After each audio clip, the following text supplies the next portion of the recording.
Quero convidá-los para o texto do Salmo 56, texto no qual basearemos o nosso sermão, nossa mensagem nessa noite, quando nós lembramos daquilo que a palavra de Deus nos orienta e fala ao nosso coração, e o meu desejo é que através dela sejamos edificados. Salmo 56 tem o título Conforto na Perseguição, é um salmo ao mestre de canto, segundo a melodia, a pomba nos terebintos distantes. É um hino de Davi, quando os filisteus o prenderam em Gate. Tem misericórdia de mim, ó Deus, porque o homem procura ferir-me e me oprime pelejando todo dia. Os que me espreitam continuamente querem ferir-me, e são muitos os que atrevidamente me combatem. Em me vindo o temor, hei de confiar em ti. Em Deus, cuja palavra eu exalto, nesse Deus ponho a minha confiança e nada temerei. Que me pode fazer um mortal? Todo o dia torcem as minhas palavras, os seus pensamentos são todos contra mim para o mal. Ajuntam-se, escondem-se, espionam os meus passos, como aguardando a hora de me darem cabo da vida. Dá-lhes a retribuição segundo a sua iniquidade. Derriba os povos, ó Deus, na tua ira. Contaste os meus passos quando sofri perseguições, recolheste as minhas lágrimas no teu odre. Não estão elas inscritas no teu livro? No dia em que eu te invocar, baterão em retirada os meus inimigos. Bem sei isso, que Deus é por mim. Em Deus, cuja palavra eu louvo, no Senhor, cuja palavra eu louvo. Nesse Deus ponho a minha confiança e nada temerei. Que me pode fazer o homem? Os votos que fiz, eu os manterei, ó Deus. Render-te-ei ações de graças, pois da morte me livraste a alma. Sim, livraste da queda os meus pés, para que eu ande na presença de Deus, na luz da vida. Deus abençoe esse texto para a nossa edificação. Nós estamos vivendo um momento de pandemia e em alguns lugares nós já temos visto o quão complicado é com a maior gravidade esse momento. Me lembro de uma reportagem dessa semana de uma mãe que questionava o que ela faria com a sua filha, que estava passando mal e não havia disponibilidade do tratamento. E essa imagem me fez pensar o quão triste é quando não se tem alguém para ajudar e para defender, ou quando não existe essa possibilidade. Quando nós olhamos para a palavra de Deus e conhecemos a Deus, nas lutas mais diversas que nós temos na nossa vida, nós vamos entender aquilo que a palavra de Deus nos diz, como lemos no Salmo 56, versículo 9. Bem sei isso, que Deus é por mim. Nós lemos o Salmo e eu fiz questão de destacar o subscrito, que é essa parte logo abaixo do título, porque o subscrito esclarece a situação dos acontecimentos que inspiraram o salmista, no caso Davi, a escrever o Salmo. E ele destaca que é um hino de Davi quando os filisteus o prenderam em Gate. E eu vou relatar aqui e lembrar algumas coisas que estão relacionadas a esse momento, para que nós possamos entender aquilo que se passava no coração de Davi no momento em que ele registrou esse salmo, ou no momento em que ele relata aquilo que ele sente quando o salmo é escrito. A palavra de Deus diz que Davi se levantou naquele dia e fugiu diante de Saul e foi a Aquis, rei de Gate. Porém os servos de Aquis lhe disseram: este não é Davi, o rei da sua terra? Não é a este que cantava e se dançava nas ruas, dizendo: Saul feriu seus milhares, mas Davi os seus 10 milhares? Davi guardou essas palavras, considerando-as consigo mesmo, e teve medo de Aquis, rei de Gate. Essas palavras estão registradas em 1 Samuel, capítulo 21, dos versículos 10 a 12. Mas nós conhecemos a história e lembramos que Davi era um homem corajoso, e um dos primeiros embates que a palavra de Deus registra que ele teve foi com Golias. E é interessante lembrarmos quem era Golias. O texto da palavra diz que Golias, quando desafiou o povo de Deus, ele parou, clamou às tropas de Israel e disse-lhes: por que saís formando-vos em linha de batalha? Não sou eu filisteu, e vós servos de Saul? Escolhei dentre vós um homem que desça contra mim.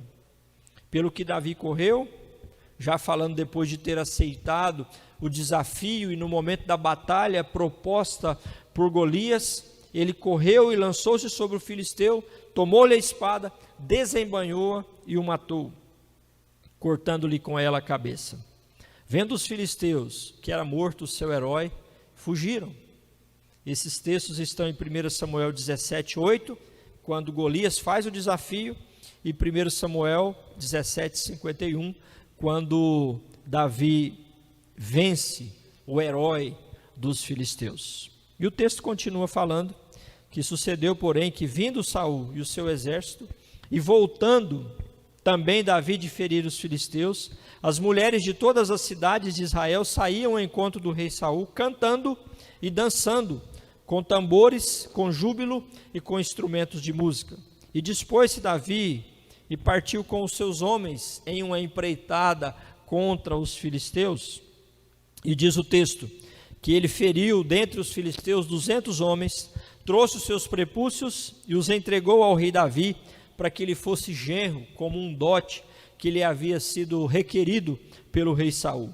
Então Saul lhe deu por mulher a sua filha Mical, como está registrado em 1 Samuel 18:27.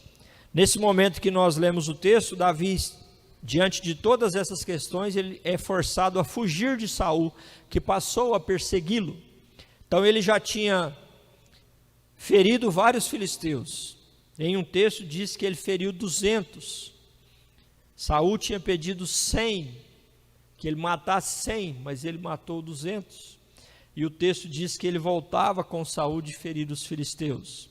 E ele havia matado o herói dos filisteus. E ao ser perseguido por Saul, ele foge exatamente para os filisteus. Alguém disse que isso aqui é como aquela expressão, que ele saiu do fogo e caiu na brasa. Saiu de uma situação ruim e caiu em uma situação pior. Por isso o texto que nós lemos, o primeiro texto que eu citei, diz que Davi teve medo, porque ele estava diante daqueles que eram inimigos e que ele já matara vários deles. Por isso Davi temeu, e o texto diz assim: os servos de Aquis lhe disseram: este não é Davi, o rei da sua terra? Não é a este que se cantava e dizia: Davi feriu os seus milhares, porém Davi os seus 10 milhares? Davi guardou essas palavras, como eu li há pouco, teve medo de Aquis, rei de Gate. Mas havia um diferencial na vida desse homem, de Davi. Ele lograva bom êxito em todos os seus empreendimentos. E a razão de ele lograr bom êxito, de ele ser vitorioso, é porque a palavra de Deus diz que o Senhor era com ele, como está registrado em 1 Samuel 18, versículo 14. Por isso que ele diz, nesse contexto em que é inspirado a escrever o Salmo, ele reconhece isso que já havia sido dito dele. Por isso diz no versículo 9: bem sei isso, que Deus é por mim. Essa é uma lembrança importante nesse momento que nós vivemos. Nós lembrarmos que não estamos sós, nós lembrarmos que Deus é por nós, que nós temos a quem recorrer e temos recorrido a Ele e devemos fazê-lo assim.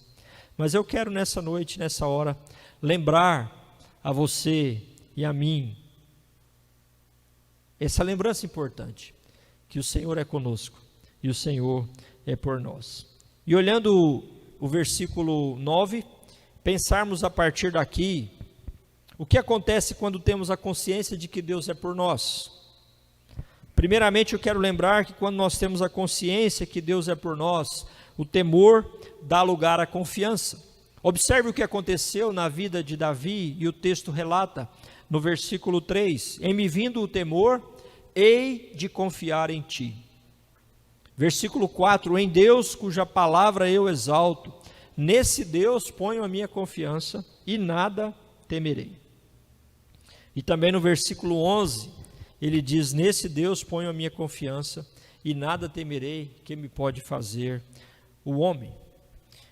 O medo e a confiança não são apenas sentimentos antagônicos, mas são excludentes. Ou se tem medo ou se tem confiança.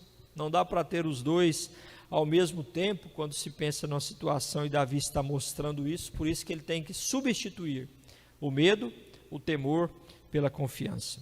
E no Salmo Davi mostra as razões para essa confiança. Ele diz no versículo 1: tem misericórdia de mim, ó Deus, porque o homem procura ferir-me. Então Davi reconhece que Deus é misericordioso e ele clama ao Senhor por sua misericórdia. E a misericórdia de Deus é presente também na nossa vida. A palavra de Deus deixa muito claro, e essa é uma das características que sempre são destacadas, ou é destacada na palavra de Deus, quando se fala de Deus. Cito, por exemplo, o Salmo que diz: o Senhor é misericordioso e compassivo, longânimo e assaz benigno. O Salmo 103:8 diz isso. Um outro salmo diz: espere Israel no Senhor, pois no Senhor há misericórdia, nele copiosa redenção, diz o Salmo 130, versículo 7.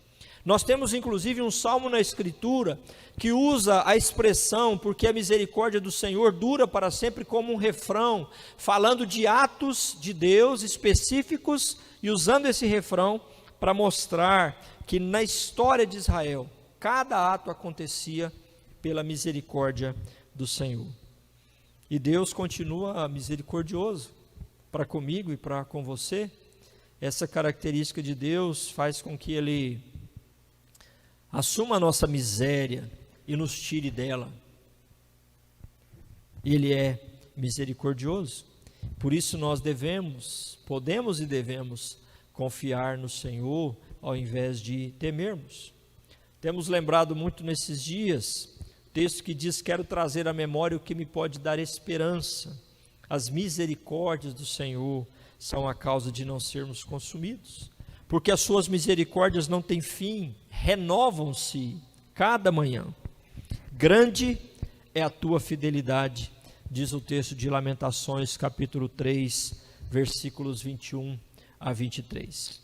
E eu lembrei esse texto também porque no versículo 23 ele usa essa expressão: grande é a tua fidelidade. E Davi, além de lembrar da misericórdia de Deus como uma razão para sua confiança, ele lembra também da fidelidade do Senhor. No versículo 4 que lembrei há pouco, ele diz: nesse Deus ponho a minha confiança e nada temerei. E a razão disso é porque ele diz: em Deus cuja palavra eu exalto. No versículo 11 também ele vai lembrar, ou 10 melhor dizendo: em Deus cuja palavra eu louvo, no Senhor cuja palavra eu louvo. A palavra de Deus é razão de confiança. Quando Deus fala alguma coisa a nós, nós podemos crer e confiar e esperar nele. Certamente nesse momento que Davi temeu, e ele sabia que ele corria o risco ali de perder a sua vida, mas havia uma palavra de Deus em relação a ele. Ele havia sido ungido rei de Israel. Havia promessas específicas relacionadas a ele. Por isso ele pôde confiar nessa hora de medo. Ele lembrou daquilo que Deus havia dito. Ele lembrou daquilo que Deus havia falado e por isso ele recobrou a confiança no Senhor. E ele pôde entender: não vou morrer, porque serei rei. E ainda não fui rei, então aquilo que Deus disse se cumprirá. Por isso, ele renova a sua confiança. Então, o temor dá lugar à confiança. E é assim comigo e com você, meu irmão, minha irmã. Quando Deus fala alguma coisa para conosco, isso se cumpre. Por isso, nós podemos confiar no Senhor e podemos esperar nele.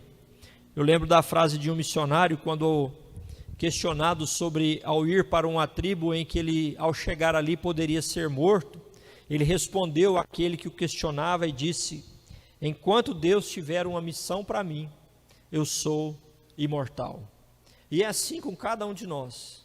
Enquanto Deus tem um plano e um projeto para a minha vida, para a sua vida, nós somos imortais, porque Deus tem propósitos e planos para as nossas vidas. E é importante lembrarmos isso. Nós temos razão para confiarmos no Senhor. Nós temos razões diversas. Estou mencionando aqui no Salmo apenas duas: a misericórdia e a fidelidade do Senhor, dentre tantas outras que poderia mencionar. Para lembrarmos isso, se Deus é por mim, se Deus é misericordioso e fiel, eu não tenho o que temer, porque o temor dá lugar à confiança. Mas quando nós lembramos também que Deus é por nós, além do temor dar lugar à confiança, o texto vai nos mostrar que o sofrimento dá lugar ao cuidado. Observe o que diz o versículo 8: contaste os meus passos quando sofri perseguições, recolheste as minhas lágrimas no teu odre, não estão elas inscritas no teu livro? Quando nós olhamos para essa expressão, ou para essas expressões, nós entendemos claramente aqui o cuidado de Deus. E Davi vai usar duas figuras para falar desse cuidado de Deus. Duas figuras, duas imagens que expressam conhecimento íntimo de Deus em relação àquele de quem ele cuida. Primeiro ele diz, contar os passos, é a primeira imagem que ele usa. No versículo 8 ele diz isso: contaste os meus passos. E podemos entender isso literalmente. Podemos entender que Deus, a cada passo de Davi, estava ciente, conduzia e dirigia a sua vida. Deus estava contando os seus passos. Para contar os passos, a pessoa que está com os seus passos sendo contados tem que estar na vista daquele que está contando. Se ele se encobrir em algum lugar, ele não consegue mais contar, ele não sabe se ele parou, se ele continua, então tem que estar à vista. Mas ele usa outra figura, quando ele diz: recolheste as minhas lágrimas no teu odre. E recolher as lágrimas é uma figura que indica ainda mais proximidade, porque para recolher as lágrimas de alguém, você tem que estar à distância da mão, você tem que estar próximo. Você não consegue recolher as lágrimas se estiver distante.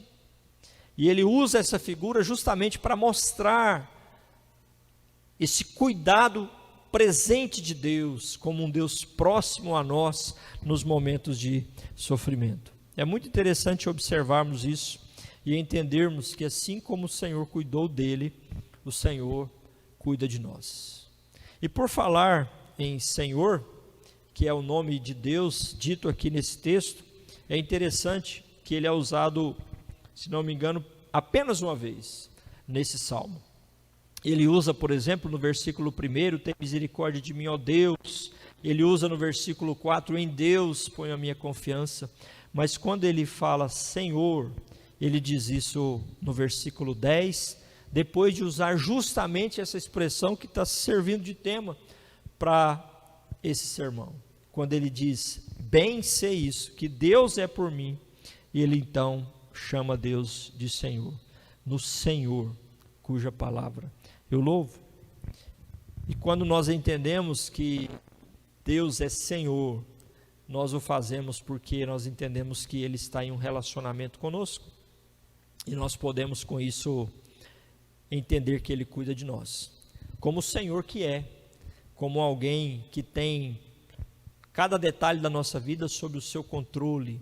Não é alguém que está sendo conduzido e dirigido por outros, mas Ele conduz e sustenta e dirige cada vida e cada momento. O Novo Testamento testemunha do cuidado de Deus para conosco e fala do valor que nós temos para Deus. O texto de Mateus 6, 26 e 30 diz: observai as aves dos céus, não semeiam, não colhem, nem ajuntam em celeiros, contudo o vosso Pai Celeste as sustenta. Porventura não valeis vós muito mais que as aves? Ora, se Deus veste assim a erva do campo, que hoje existe e amanhã é lançada no fogo, quanto mais a vós outros, homens de pequena fé. Outro texto nos lembra também: não se vendem 2 pardais por um asse, e nenhum deles cairá em terra sem o consentimento de vosso Pai. E quanto a vós outros, até os cabelos da vossa cabeça todos estão contados. Não temais, bem mais valeis do que muitos pardais. Se Deus é por mim, eu posso ter certeza do cuidado dele em meio ao sofrimento, porque ele é um Deus próximo, ele é um Deus presente conosco, ele é o Emanuel, Deus conosco. Se Deus é por mim, se ele é um Deus cuidador, se ele é um Deus protetor, por que sofrer com sentimentos indevidos na hora da luta e na hora da dificuldade? Eu devo me acolher, eu devo me entregar a ele, e ele me acolherá, ele me sustentará e me guardará. Nesse momento em que vivemos, que muitos sofrimentos podem ser trazidos a nós, que o cuidado de Deus seja presente na minha e na sua vida em cada instante. Afinal, o Senhor é por nós. O texto também nos lembra, uma vez que o Senhor é por nós, que quando Ele é por nós, a agonia dá lugar ao cântico. Por isso eu destaquei, quando comecei a ler o Salmo, e li, fiz questão de ler o subscrito, para mostrar que esse texto é um hino, é um cântico, e o cântico é sempre uma expressão de exaltação, de adoração ou de lamento, sempre uma expressão de confiança no Senhor. Para muitas pessoas, há indisposição no coração de cantar e de pensar em uma poesia, em um cântico no momento de tristeza, no momento de agonia. Mas os salmos são orações e são cânticos de Israel, muitas delas no momento de sofrimento, e podemos crer também para o momento de sofrimento, como é o caso desse salmo. Então, quando nós olhamos para esse salmo, mesmo que ele tenha sido escrito depois, ele se baseia na confiança de alguém que está vivendo esse momento e que já tem no seu coração essa disposição para exaltar o Senhor e para exultar no Senhor diante daquilo que o Senhor faz ou faria pela confiança dele na sua vida. É interessante quando nós pensamos nisso nos Salmos, porque muitas vezes se canta até quando se diz que não se deve cantar, como é o caso de um salmo de lamento, Salmo 137, que é um cântico, e nesse cântico o povo diz que não poderia cantar em terra alheia, porque estavam distantes da sua terra, e ele fazem então essa expressão de tristeza diante do cativeiro, de estarem distantes do Senhor, mas eles fazem isso cantando, eles fazem pondo canções e expressando a sua canção ao Senhor. Normalmente esses salmos que têm esse tom, nós chamamos de salmos de lamento, e o salmo de lamento é sempre uma expressão de confiança, é sempre uma expressão de adoração, quando o salmista abre o seu coração, se queixa diante do Senhor e clama pela misericórdia do Senhor, e expressa a sua confiança no Senhor. O salmo de lamento considerado clássico no seu modelo é o Salmo 13, em que o salmista expressa isso.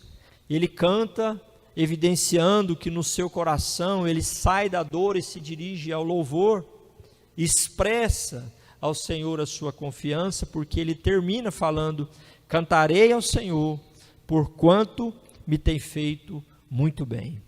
Mas antes disso ele tinha perguntado: Senhor, até quando? 4 vezes usando expressões diferentes para pensar no distanciamento que ele se sentia de Deus, mas ele está se dirigindo a Deus, ele está falando com Deus. E é importante ressaltar essa diferença, porque nós entendemos aqui a diferença do lamento e da murmuração. Quando se lamenta, se dirige a Deus, se fala com Deus em relação à agonia ou ao sofrimento que se vive. Quando se murmura, se fala de Deus e não com Deus. E os cantos que nós temos registrados nos Salmos são sempre cantos de lamento. Por isso estou destacando o Salmo 13, em que ele, mesmo achando que Deus o abandonou, ele fala com Deus como expressão de confiança. E quando nós pensamos nos salmos de lamento e no povo de Israel cantando e nos ajudando a entender a importância do cântico e dessa expressão de exultação diante do Senhor no momento de agonia, é importante entender que isso não é como alguns pensam. Por exemplo, uma ideia comum que se tem, que quem canta os males espanta, que se canta para se ficar livre de um determinado sentimento. Como nós tivemos há muito tempo uma expressão de adoração nas igrejas, chamado louvor que liberta, vamos louvar porque Deus vai mudar o nosso sentimento. Não, ele é motivado já por um sentimento de confiança no Senhor, de que o Senhor já está agindo nesse momento de sofrimento e agonia, e por isso se canta, por isso se exalta, ainda que se lamente, ainda que se queixe ao Senhor diante do sofrimento. E nós vemos isso na Escritura, nos ensinando. Por que nós podemos cantar em meio aos momentos de sofrimento? Porque nós temos um Deus, que nós podemos recorrer a Ele, que nós temos plena certeza que Ele está cuidando de nós. Foi assim que Davi entendeu nesse momento de dificuldade que ele estava, que Deus não tinha deixado, Deus não tinha abandonado. Como nós devemos também sentir nessa hora, nesse momento difícil que vivemos, com possibilidade de sofrimentos diferentes daquele que Davi vivia naquela hora, com a possibilidade de morrer pelas mãos de um inimigo. Nós temos um outro inimigo invisível que pode nos acometer e ficarmos enfermos, mas nós podemos e devemos ter essa consciência de que Deus é por nós e por isso nós podemos nos exultarmos e exaltar a Ele. Quando nós olhamos para os evangelhos registram Jesus fazendo isso, prestes à sua morte. Após a instituição da ceia, antes de ir para a cruz, a palavra de Deus diz que, tendo cantado um hino, saíram para o Monte das Oliveiras. Logo depois de Jesus instituir a ceia, entre a ceia e a cruz, há esse registro nos 3 evangelhos sinóticos. Tendo cantado um hino, saíram para o Monte das Oliveiras. Era um costume de Israel, sim, cantarem alguns salmos antes e depois da Páscoa, nesse momento da instituição que Jesus instituiu a ceia. Mas não é só por isso, é porque esses salmos, que inclusive já eram salmos definidos para cantar, expressavam sim a sua confiança no Senhor. E alguém chamou esse momento na vida de Jesus de um canto na agonia, e ele nos ensina isso. Nós devemos reconhecer a boa mão de Deus conduzindo a nossa história, e se isso não mudou e não muda, nós podemos exaltá-lo, nós podemos cantar a Ele, podemos glorificar a Ele nesses momentos de lutas e dificuldades que vivemos. Nós temos um exemplo no Novo Testamento também de Paulo e Silas, que estavam sendo perseguidos, e a palavra de Deus diz, relatando em Atos, que depois de lhe darem muitos açoites, o lançaram no cárcere, ordenando ao carcereiro que os guardasse com toda a segurança. Estes, recebendo tal ordem, levou-os para o cárcere interior e lhes prendeu os pés no tronco. Por volta da meia-noite, Paulo e Silas oravam e cantavam louvores a Deus, e os demais companheiros de prisão escutavam. Isso está registrado em Atos 16, 23 a 25, e isso certamente poderia parecer absurdo para alguns. Eles haviam sido presos, eles estavam no tronco, e ainda assim, eles oravam e cantavam louvores a Deus. Só faz isso quem tem Deus por si, só quem entende que Deus é por nós vai poder continuar reconhecendo a soberania dele, continuar entendendo que ele não está abandonando, mas que ele tem um propósito e um plano, por isso se pode exultá-lo, por isso se pode glorificá-lo, somente com essa consciência, que eu e você tenhamos essa consciência, que o Senhor é por nós, e por isso quando vier ou quando vem algum sofrimento, que nós possamos continuar glorificando o nosso Deus. O texto nos lembra também que quando Deus é por nós, além do temor dar lugar à confiança, do sofrimento dar lugar ao cuidado e da agonia dar lugar ao cântico, o livramento conduz ao compromisso. Observe o versículo 12. Os votos que fiz, eu os manterei, ó Deus. Render-te-ei ações de graça, pois da morte me livraste a alma, sim, livraste da queda dos meus pés, para que eu ande na presença de Deus, na luz da vida. Versículo 13, termina o Salmo dizendo assim. Após a libertação, ele mantém o voto. E aqui é que nós entendemos, como eu disse há pouco, que certamente ele escreveu o Salmo depois de ter passado por aquela situação. Mas ele está lembrando da situação, descrevendo a situação, quando ele fala, por exemplo, em me vindo o temor, hei de confiar em ti, firmando aquilo que ele já tinha vivenciado. Mas esses 2 versículos ele está falando agora, que ele fez compromissos com Deus naquele momento de sofrimento e de luta, de perseguição, mas ele está dizendo, vou mantê-los. Os votos que eu fiz na hora da dificuldade, as promessas que eu fiz ao Senhor, não foram só para aquela hora, para eu me livrar delas, do sofrimento e da luta, mas eu vou manter. Os votos que fiz, eu os manterei, ó Deus. Esse texto nos alerta para a possibilidade que nós temos, muitas vezes, de esquecermos das bênçãos de Deus. Esquecermos as lições que Deus nos dá nos momentos de lutas e sofrimento. Por isso, vez ou outra eu tenho lembrado que a minha oração nesses dias tem sido para que, quando passarmos e assim esperamos passar por esse momento, o Senhor não nos deixe esquecer daquilo que nós aprendemos nessa situação. E se alguém assumir algum voto, assumir algum compromisso com Deus, que não se esqueça quando a bonança vier, mas que possa dizer, como Davi, os votos que fiz, eu vou manter, vou corresponder ao livramento que o Senhor me deu. Então o salmista lembra e se compromete a cumprir o seu voto. E é bom lembrar isso, e é bom entender isso, porque o Senhor continua sendo o nosso Senhor e continua sendo por nós.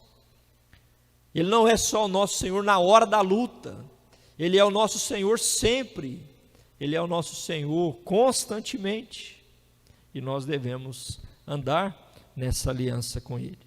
Observe que o compromisso é uma consequência da bênção de Deus para o livramento. O texto diz, sim, livraste da queda aos meus pés, e ele tinha dito também, da morte me livraste a alma. O Senhor livrou. Somente os vivos, somente vivemos, estamos vivos porque o Senhor é por nós, porque o Senhor nos sustenta, porque o Senhor nos livra. Há um sentimento de intensa gratidão do salmista para com Deus, por isso ele diz, render-te-ei ações de graças, mantendo assim os meus votos. E há um reconhecimento em relação ao propósito do livramento, pois ele diz, para que eu ande na presença de Deus, na luz da vida. Esse é o objetivo, para que se viva em um relacionamento com Deus, para que se ande na presença dEle. Se você não assumiu ainda nenhum compromisso nesse momento de pandemia por conta dessa luta, você pode e deve assumir. Você pode se comprometer mais com o Senhor, talvez lembrando de alguma prática que você deveria estar realizando e não estava, mas quando passar esse momento, tenha essa mesma atitude de Davi. Os votos que fiz, eu os manterei. Esse é o momento oportuno para assumir compromissos. E ao passarmos o momento, será o momento oportuno para mantermos o compromisso. Isso deve ser feito, porque a palavra de Deus nos alerta. Quando a Deus fizeres algum voto, não tardes em cumpri-lo. Porque Deus não se agrada de tolos. Cumpre o voto que fazes. Melhor é que não votes do que votes e não cumpras. É isso que a palavra de Deus diz. É melhor eu não falar do que falar e não cumprir. E esse texto de Eclesiastes capítulo 5, versículos 4 e 5, está justamente alertando quanto o problema dos votos precipitados. Ele não está falando para não fazer voto, ele está falando que se tem que pensar antes de fazer o voto, pois uma vez que se faz, ele deve ser cumprido, ele deve ser mantido. E quando nós entendemos que Deus é por nós, nós não vamos deixar de cumprir aquilo que nós nos comprometemos. Afinal, temos essa compreensão. Deus é por nós. Nós estamos livres e estamos sendo abençoados em um livramento, porque o Senhor tem agido em relação às nossas vidas. Então não se esqueça, assuma os compromissos de coração, faça os votos de coração e cumpra, porque Deus é por nós. Esse texto é muito bom para esse momento, porque infelizmente em um ou outro momento, nas circunstâncias que vivemos, nós corremos o risco de acharmos que estamos sós. Infelizmente algumas pessoas têm estado assim em alguns momentos de tratamento, têm que ficar muito isoladas, têm que ficar sós.